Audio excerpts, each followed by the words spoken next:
나를 알아가는 삶을 일과 일상에서 하고 있는 손아빈입니다.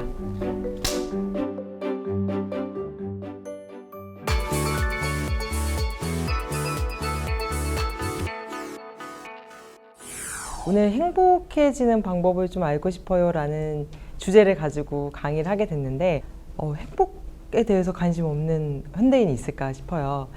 행복해지기 위해서 가장 중요한 것은 내 뜻대로 되지 않는 세계에서 내 뜻대로 되는 나의 세계를 만드는 것입니다. 저를 소개할 때 저의 3가지 선택에 대해서 이야기를 합니다.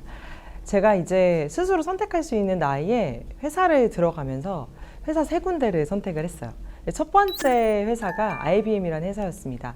이 회사는 누가 봐도 좋은 회사였고요. 저도 남들이 보기에 너무 좋은 회사라서 선택을 했어요. 이때는 참 제가 저를 잘 몰랐던 것 같아요.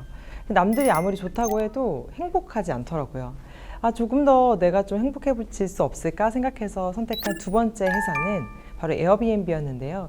이 회사는 남들이 뭐 좋다 나쁘다 이런 얘기를 별로 좀 덜 신경 쓰고 제가 좋아서 제가 가면 재밌을 것 같아서 이 회사를 선택했습니다. 내가 뭘 좋아하고 뭐를 잘하는지 아니까 자주 일해서 행복을 찾았습니다. 그러다 보니 3번째 회사, 제가 직접 만든 민밀한 회사를 하게 되었는데요. 제가 이 회사 3가지를 좀 설명드린 이유가 스스로 선택한 3가지의 선택에서 저를 가장 잘 알았을 때 선택한 것이 저를 가장 행복하게 만들었습니다. 타인의 시선이 조금 줄어들수록 나에게 맞는 선택들을 많이 하게 되는데요. 나를 알아간다는 것은 내가 어떨 때 행복한지를 안다는 것과 같은 이야기입니다. 즉 나를 아는 정도가 행복의 정도와 매우 비슷합니다. 근데 주변에서 이런 얘기를 해요. 아니 그 좋은 회사들 두고 딱 봐도 작고 험난해 보이는 회사를 운영하는 것은 힘들지 않니? 이런 얘기를 하는데요. 지금부터 제가 왜 더 행복한지를 이야기를 해보려면 우리의 시대를 말하지 않을 수 없는 것 같아요. 제가 회사를 선택했던 15년 전, 이때는 조금 더 통제 가능한 시대였던 것 같아요. 즉 안정, 성공의 공식이란 게 있었습니다. 이 공식은 내가 열심히 노력하잖아요. 그럼 눈에 보이는 결과를 얻을 수 있어요. 그들은 열심히 노력해서 결과를 얻었고 꽤나 안정적인 삶을 살고 있어요. 그러니까 마치 성공의 방정식이 있는 것 같죠. 이렇게 노력하면 된다라는 개인의 노력, 즉 나의 인풋이 결과를 만드는 시대, 어떤가요? 매우 예측 가능합니다. 내가 열심히 노력만 하면 이런 시대가, 이런 결과가 3, 40년 뒤에는 펼쳐지겠구나 하는 어떤 기대감이 있습니다. 이때 우리가 가장 중요하게 삼는 동기부여는 뭘까요? 바로 첫 번째, 불안입니다. 불안하지 않은 현대인은 없어요. 그건 어떻게 보면 인간이기 때문에 당연한 건데요. 이 불안을 더 자극하고 더 성공의 재료로 삼을 수 있었던 이유는 불안을 자극하면 어떤 마음이 드냐면 결핍이 느껴져요. 예를 들어 지금이라도 부동산을 사면 우리 나중에 돈이 오를 거고 부동산 가치가 꽤 올라갈 거니까 지금이라도 해. 지금 안 하면은 큰일 난다. 이런 불안들. 이거 안 하면 뒤처질걸? 지금이라도 빨리 해보자 라고 하는 자기계발성 콘텐츠들. 그리고 우리가 늙고 있는 게 당연한데도 지금 피부 관리 안 하면 큰일 날 거야 라는 어떤 젊음에 대한 강요. 이런 것들이 불안을 자극합니다. 이 불안은 물론 불안해서 힘들지만 또 우리를 노력하게 만드는 면이 있어요. 더 피부 관리도 하게 하고 조금 더 노력해서 돈을 모아서 부동산을 사게 하고 이런 결과들을 만들어냅니다. 2번째 동기부여는 경쟁입니다. 한국 사회에서 공부를 하고 자랐다면 경쟁하지 않았던 경험은 없으실 거예요. 우리는 언제나 누구보다 더 잘해야 된다라는 사다리 타기 같은 경쟁들을 해왔습니다. 지금 너만 공부를 안 하면은 다른 애들은 다 앞서고 있어. 직장인 10명 중 7명은 이미 시작했습니다. 라는 광고의 문구들도 많이 보셨을 거고요. 성공한 사람들이 하는 7가지 습관이라는 어떤 성공의 척도들, 그런 기준들을 따라서 우리가 열심히 노력하게 만들었습니다. 이 불안과 성공이라는 이 2가지 동기부여는 우리를 성장시키기도 했습니다. 왜냐하면 공식이 있었으니까요. 불안하니까 경쟁하고, 경쟁하니까 또 불안하고, 이런 것들을 하다 보면은 성공의 사다리를 타게 되고 어느 정도 안정을 취했던 시기, 그때는 불안과 경쟁이 큰 문제가 되진 않았던 것 같아요. 근데 여기서 이제 메시지는 뭘까요? 너만 노력하면 원하는 거 얻을 수 있어 라는 나의 노력이 어떻게 보면 가장 중요한 측면이었습니다. 왜냐? 너가 노력하면 결과가 나오니까. 근데 이제는 통제 불가능한 시대예요. 제가 10년, 15년 전에 직장 생활 했던 때만 해도 그런 것처럼 보였어요. 근데 제가 창업을 하고 와, 이제는 통제 불가능한 시대가 왔구나 라는 걸 느꼈습니다. 기후위기 이런 얘기 많이 들어보셨을 거예요. 2019년 그때 이제 호주에서 정말 큰 산불이 났죠. 산불이 났을 때만 해도 어떻게 생각했냐면 산불의 원인은 늘 인간이 알고 있었고 노력하면 끌 수 있었어요. 근데 이번 산불은 그렇지 않았습니다. 1년 동안 호주 전역을 태웠고 10억만 마리의 야생동물들이 죽었습니다. 모두가 예측하지 못했고 노력을 했는데 결과가 잡히지 않았어요. 이건 아주 최근 뉴스입니다.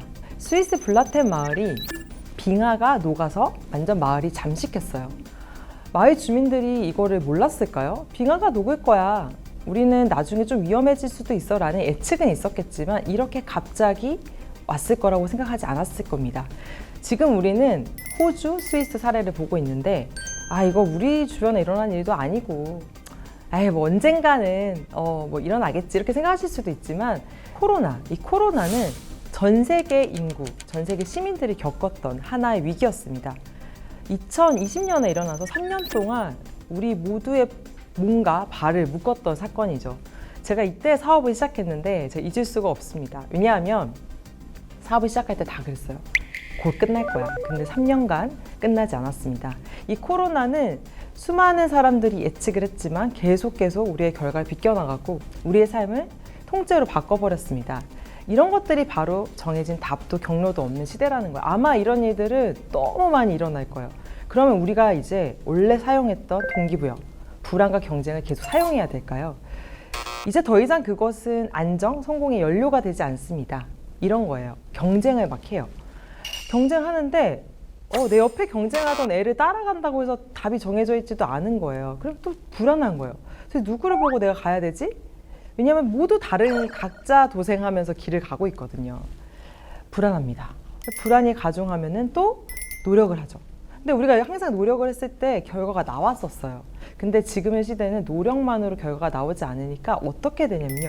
소진이 됩니다. 무기력해져요. 내가 아무리 노력해도 뜻대로 되지 않는 거예요. 무기력하고 요즘에 많이 나오는 번아웃 증세가 나타납니다. 메비우스 띠 같은 거예요. 예전에는 사다리를 타고 어떤 방향으로 갔는데 지금은 경쟁과 불안을 아무리 연료로 삼아도 위로 올라가거나 앞으로 나가는 것이 아니라 제자리 걸음하는 기분, 바로 이것이 우리의 번아웃과 무기력을 만들어냅니다. 실제로 10대 번아웃, 20대 번아웃이란 얘기를 많이 들어보셨을 텐데요. 혹시 안 들어보셨더라도 그냥 찾아보시면 전 세계적으로 일어나고 있는 증상입니다. 기성세대는 얘기합니다. 아니, 이제 사회생활도 안 한 애들이 무슨 번아웃이니 이렇게 얘기할 수 있는데요. 그렇지 않습니다. 이들은 태어나면서부터 SNS를 사용했고요. 이 소셜미디어 속에서 전 세계 인구와 함께 비교되고 경쟁됩니다. 이런 경쟁 시스템 속에서 그냥 사회생활을 시작하기도 전에, 내 길을 가기도 전에 무기력해지고 번아웃이 일어나는 겁니다. 즉, 이제 우리는 다른 세계로 건너와야 할 때입니다. 더 이상 우리가 살았던, 증명됐던 경쟁, 불안의 시대의 그 외부의 세계를 바라보는 시대가 아니라 조금 다른 세계, 내면의 세계로 넘어와야 됩니다. 외부의 세계는 뭐가 중요했었을까요? 타인의 시선, 타인의 평가, 정형화된 기준, 이런 것들이 중요했는데 내면의 세계는 뭐가 중요하냐? 나의 기준, 나만의 마음, 이런 것들이 중요합니다. 즉, 내면의 세계에서는 나의 행복을 내가 결정할 수 있기 때문에 지금의 시대에서 더 중요한 거예요. 나만의 기준, 나만의 마음, 이걸 도대체 어떻게 하나요? 잘 모르겠어요. 이런 생각이 들잖아요. 그렇게 하기 위해서는 지금 내가 어떤 걸 느끼는지가 되게 중요해요. 바로 느낌. 이 느낌이 되게 중요한데요. 감각, 감정을 이 느낌으로 조금 더 좁혀서 말씀드릴 수 있을 것 같아요. 우리가 이전에 불안과 경쟁을 연료를 삼았던 때는 되고 싶은 나에 집중하셨을 거예요. 나는 뭐가 되고 싶어. 난 유명인이 되고 싶어. 나는 집을 사서 이렇게 살고 싶어. 나는 뭐 승진을 할 거야. 이런 되고 싶은 나에 집중을 하면은 감정과 감각이 마비가 돼요. 지금의 나를 느낄 새가 없어요. 미래에 살고 있기 때문입니다. 감각과 감정을 느낀다는 것은 지금 이 순간의 나를 느끼는 거고, 이 지금 순간의 나를 어떻게 보면 수용하는 건데요. 우리가 맛있는 커피를 마실 때 너무 맛있다. 이게 막 카페인을 주니까 열심히 일해야지 이게 아니라 커피 맛이 되게 맛있네, 산뜻하네. 햇빛이 너무 따뜻하다. 나 되게 기분이 좋네. 햇빛이 저런 빛깔이라서 예쁘네. 이런 것들, 미각적인 거, 청각적인 거, 새소리가 들리네. 혹은 아름다운 그림을 봤을 때 나 어떤 느낌이 오는 것 같아 라고 느끼는 것들이 바로 지금의 나를 감각하는 방법인데요. 제가 설명드린 이 모든 것들이 오감입니다. 시각, 청각, 미각, 촉각 이런 것들인데요. 내가 무언가를 느끼면 기본적으로 기분이 훨씬 더 좋아질 수밖에 없습니다. 즉각적인 만족을 주는 거죠. 감정은 감각이랑 조금 다르게 나의 욕구와 연결되어 있습니다.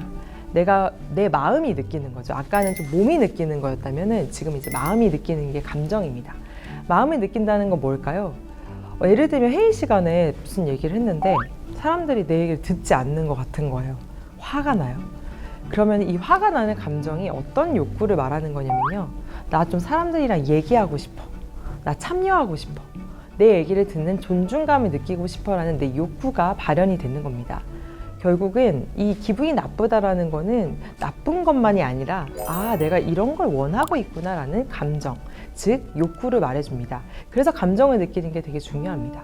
제가 아까 몸으로 느끼는 감각, 마음이 느끼는 감정에 대해서 말씀드렸는데요. 이거를 계속 느끼셔야 돼요. 그러면 좀 덜 불안합니다. 실제로 불안할 때 심리 상담사가 이렇게 얘기하신 적이 있어요.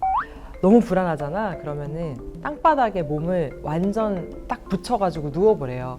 그러면은 잠깐 불안이 사라진대요. 제가 해봤거든요. 진짜 그래요.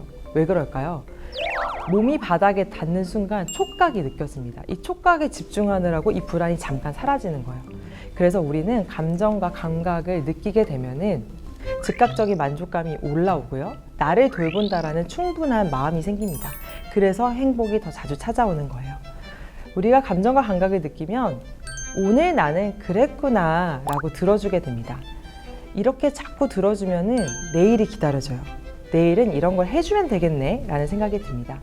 저는 기분이 우울하면은 반드시 샤워를 합니다. 샤워를 하고 나면은 뜨거운 물에 온몸이 촉각이 좀 달라지고요. 그리고 기분이 좀 씻겨나가는 기분이 들어요. 그래서 저는 기분이 우울하거나 일이 안 풀릴 때는 샤워를 하루에 3번을 할 때도 있습니다. 저는 저한테 뭘 해줘야 되는지 이제는 좀 아는 것 같아요. 그리고 일이 아무리 많아도 전 낮에 햇빛을 쬐러 나갑니다. 왜냐하면 그 햇빛을 잠깐 쬐는 그 감각이 저의 하루를 살게 해주는 되게 작은 행복, 하지만 잦은 행복입니다.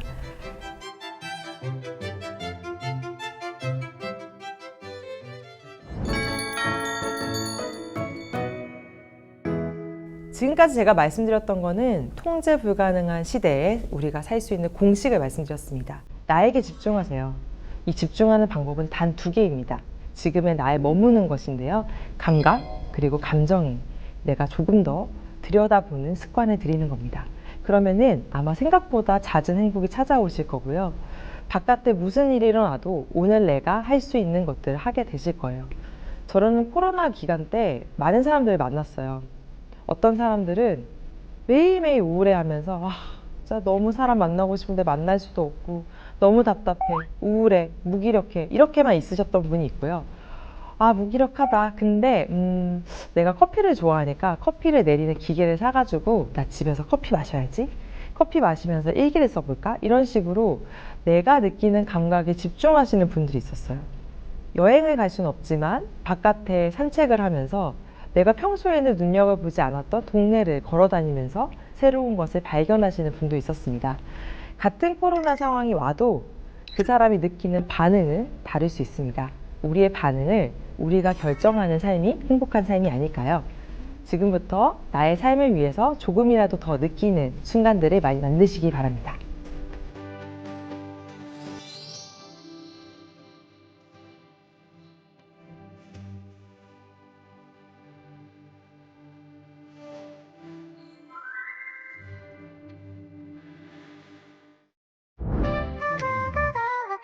Sunshine and 2 p.m.